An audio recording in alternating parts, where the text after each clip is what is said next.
All right, members, we will start with Senator Watson's bill.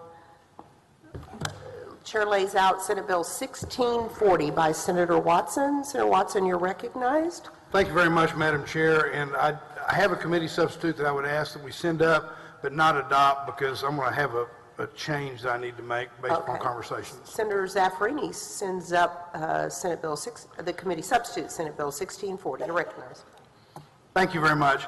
Members, last month the Court of Criminal Appeals concluded, like on the week before filing deadline or the week of filing deadline, the Court of Criminal Appeals concluded that what has become known as the walking quorum prohibition in open government and in meetings was unconstitutionally vague on its face. The walking quorum prohibition ensures that government actors, members of governmental bodies, can't avoid the Open Meetings Act requirement that deliberations between a quorum, it's too loud? Okay. Is that all right? Normally I can't hear when I'm in this room, so Senator Zaffarini, you just tell me if I'm doing this right, okay? Yeah, I know. She just did. The walking quorum prohibition ensures government actors, and by that what I mean is members of governmental bodies can't avoid the Open Meetings Act requirement that deliberations between a quorum of members occur in public rather in a series of smaller private meetings. Writing for the majority, Presiding Judge Sharon Keller of the Court of Criminal Appeals explained, and I'm going to quote, "The statute before us is hopelessly indeterminate by being too abstract. As we shall see, the statute has little in the way of limiting language and notably lacks language to clarify its scope." Members, Senate Bill 1640 addresses the constitutional issues identified by the court by making the walking quorum prohibition much more specific, precise, and clear. This not only addresses the court's concerns, but it will also help government actors to better understand the limits of the law. We had two goals. One, to make sure we address the intent of the Open Meetings Act, and two, to provide clarity to those who must operate under it. The committee substitute makes one substantive change recommended by the Office of the Attorney General, which is helping us with this bill. The substitute clarifies that violations occur when members privately discuss issues within the governmental body's jurisdiction rather than any matter of public concern. In conclusion, the committee substitute to Senate Bill 1640 restores the original intent and scope of the walking quorum prohibition while addressing the constitutional concerns and provides greater clarity. Madam Chair, I indicated a minute ago that we were going to have an additional committee substitute. Interestingly enough, one of the problems with the current law is that the term deliberation is found in the definition of meeting, and the definition of meeting is found in the definition of deliberation, so we have a very circular set of definitions. In addition, the term deliberation was obviously put in there before we spent so much time with texts and emails because it limits it to verbal communications. We're working with the Office of the Attorney General to try to get, that's the one part that we need a little bit more time on to get right.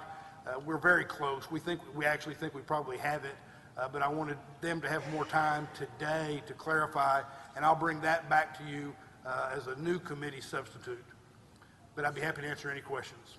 Do we have any questions, Senator Watson? Doesn't look like it. And Senator Fallon is with us now. We have as a resource witness Jenny Holscher from the OAG's office. Any questions? All right, then we will open public testimony on the committee sub to 1640. Call up Kelly Shannon. Kelly Shannon? He's right here. Oh, okay.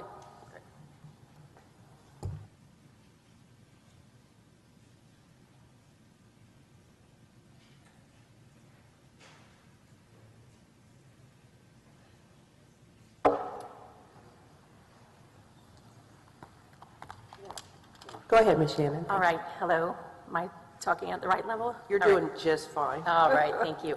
Hi, my name is Kelly Shannon. I'm Executive Director of the Freedom of Information Foundation of Texas, and I'm testifying in support of Senate Bill 1640. As we all know, the Open Meetings Act is one of our main open government laws in the state, and in my view, it really gives the people perhaps the most direct contact with their elected officials by letting them go to public meetings and see deliberations and decisions being made.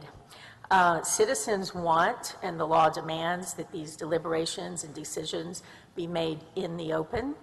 As Senator Watson just explained, recently the Court of Criminal Appeals ruled that part of the law is vague, constitutionally vague, and we feel that Senate Bill, excuse me, Senate Bill 1640 deals with that concern by the court, and it is providing very precise language describing behavior that should not be conducted, the series of specific communications that deal with public business that are in the jurisdiction of the public body.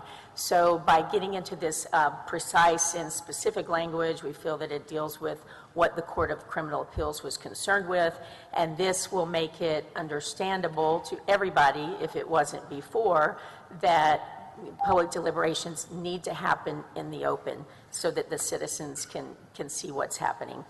It's a simple fix, and we believe it does the job. We at the FOI Foundation look forward to working with you all on this and other open government matters, and we know we all want to protect the public's right to know. Thanks.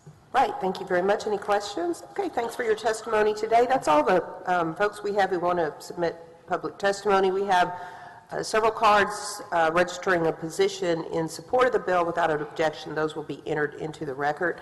Is there anyone else who wants to testify on, for, or against the committee sub 1640?